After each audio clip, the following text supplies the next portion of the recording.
Herkese Tatlı Sanatı Mutfağı kanalımdan merhabalar. Bugün sizler için meşhur olan kat kat arası lezzetli mi lezzetli kurabiye tarifim var. Bu tarifi çok beğeneceğinizi düşünüyorum. Öyleyse hemen tarifime başlayalım. Uygun bir kabımızın içerisine yarım çay bardağı ılık süt ekleyelim. Sütü çok az ısıtmanız yeterli olacaktır. Kullanmış olduğum çay bardağı ölçüm 125 mililitredir. Yani 60 mililitrelik süt eklemeniz yeterlidir. 1 yemek kaşığı toz şekeri ekliyorum.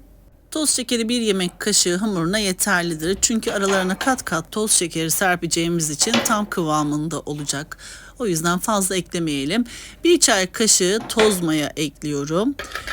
Ve el çırpıcısıyla biraz çırpalım. Sonrasında 1-2 dakika beklettikten sonra diğer malzemelerimizi eklemeye devam ediyoruz.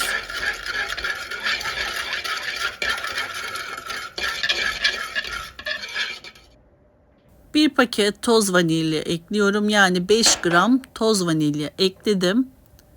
2 adet yumurta ekliyorum.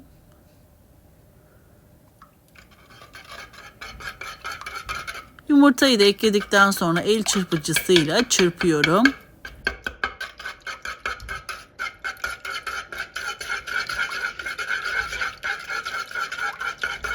...150 gram tereyağı ekliyorum. Tereyağı yerine dilerseniz margarin de kullanabilirsiniz. Öncelikle 3 su bardağı un ekliyorum.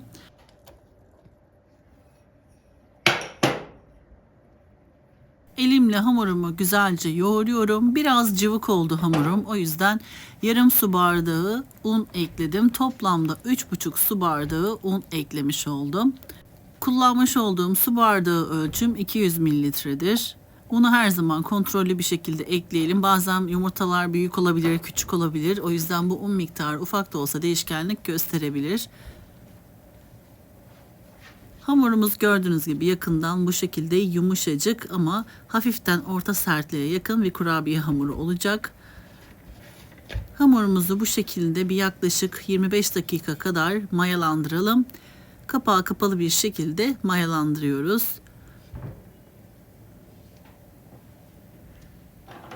...25 dakikanın sonunda dinlenmiş hamurumuzu tezgahımızın üzerine alalım. Dilerseniz 2 yağlı kağıdın arasına alarak da açabilirsiniz. Veya benim yaptığım gibi altına yağlı kağıt serip üzerine merdane ile açabilirsiniz. Nasıl kolayınıza geliyorsa o şekilde yapabilirsiniz.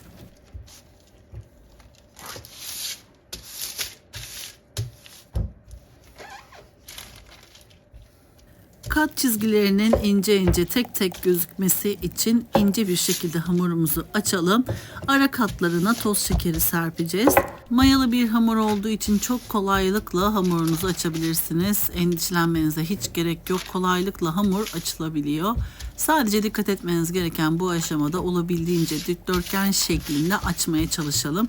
Veya kare formunda, çünkü katlaya katlaya hamurumuzu açacağımız için en son dilimlere böleceğiz ve rulo şeklinde, dikdörtgen şeklinde bir şekil olacak. Kenar kısımlarında fazla artık kalmamış olacak. Ben o yüzden dikdörtgen formunda açmaya çalıştım hamurumu. Sizler de buna özen gösterebilirsiniz.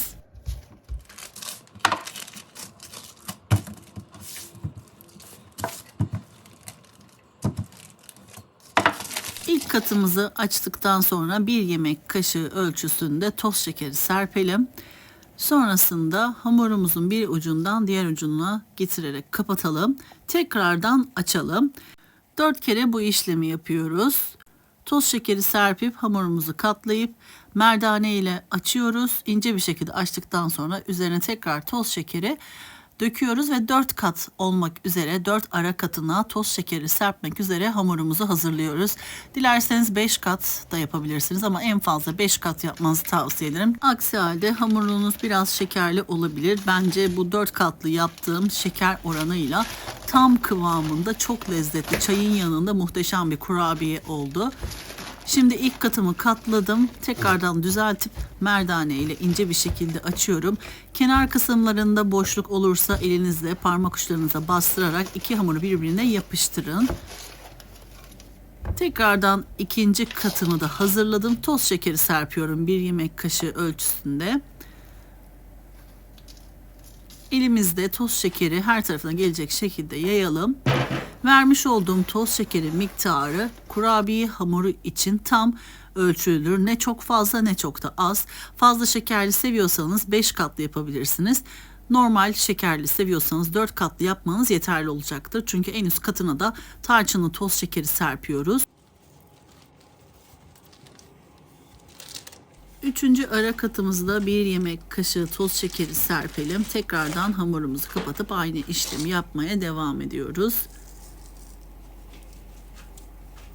Katlaya katlaya kat kat çok lezzetli bir kurabiye elde ediyoruz. Gerçekten çayın yanında muhteşem oldu. Kıtır kıtır, çıtır çıtır muhteşem lezzetli bir kurabiye. Hem hafif hem de çok lezzetli.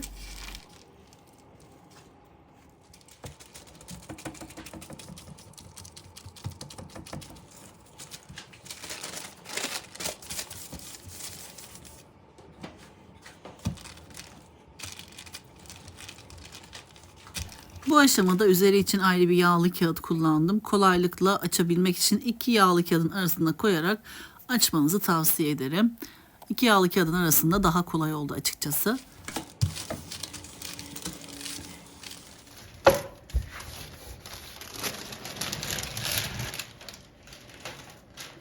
Son olarak 4. kat arası için 1 yemek kaşığı toz şekeri serpiyorum. Tekrardan elimle hamurun her tarafına gelecek şekilde yayıyorum ve hamurumu katlıyorum. Hamurumuzu katladıktan sonra kenar kısımlarını tekrardan bastıralım ve merdane yardımıyla açalım. Hamurumuzu 1 santimden biraz fazla olacak şekilde açalım. İnce bir hamur yaparsanız çok ince olur. Biraz daha yüksek yaparsanız çizgilerini çok daha net görebilirsiniz. Üzeri için yaklaşık 2,5 yemek kaşığı toz şeker, 1 çay kaşığı toz tarçını karıştıralım ve hamurumuzun üzeri için serpelim. Hamurumuzun her tarafına gelecek şekilde toz tarçınlı şekerli karışımı serpiyoruz. Toplamda 1 su bardağı kadar toz şekeri kullanmış olduk kurabiyemizde. Yani her kata şeker serpsek de içine koyduğumuz 1 yemek kaşığına ek olarak toplamda ara katlara eklediğimiz toz şekerler 1 su bardağı toz şekeri ediyor. Elimizde şöyle bir yayalım.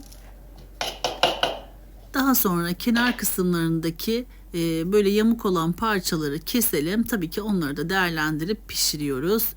Kenar kısımlarını düzlemek için kestikten sonra dikdörtgen şeklinde uzun şeritler keselim. Yağlı kağıt serili fırın tepsimize kurabiyelerimizi aralıklı bir şekilde dizelim. Mayalı bir hamur olduğu için pişerken biraz kabaracaktır. Çok güzel bir görseli olan bir kurabiye.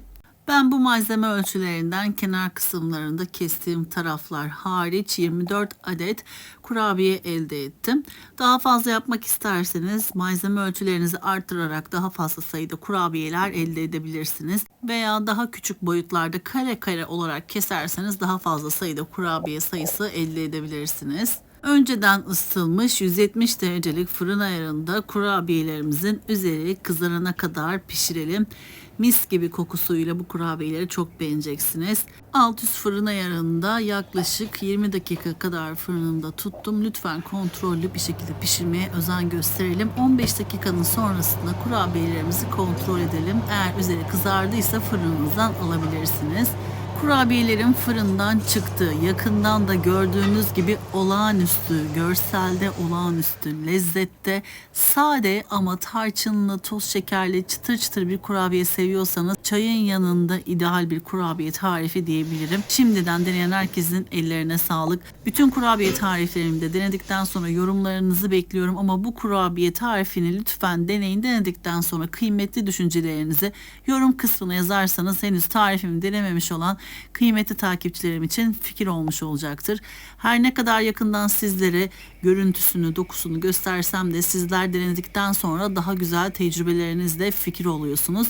Hepinizin destekleri için çok teşekkür ediyorum.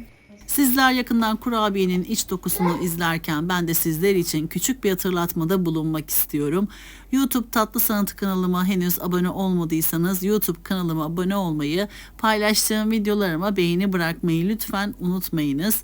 Gün aşırı yepyeni tariflerimi kanalımda sizler için paylaşıyorum. Anında haberdar olabilmek için bildirim zilini lütfen açınız. Böylelikle yepyeni tariflerimi ilk siz görmüş olacaksınız. Bu tarifimi ve videomu beğendiyseniz eğer sevdiklerinizle paylaşarak bana destek olabilirsiniz. Beni hangi şehirden veya ülkelerden takip ediyorsanız yorum kısmına yazabilirsiniz. Gerçekten çok merak ediyorum. Hepinizin mesajlarına teker teker dönüş sağlıyorum.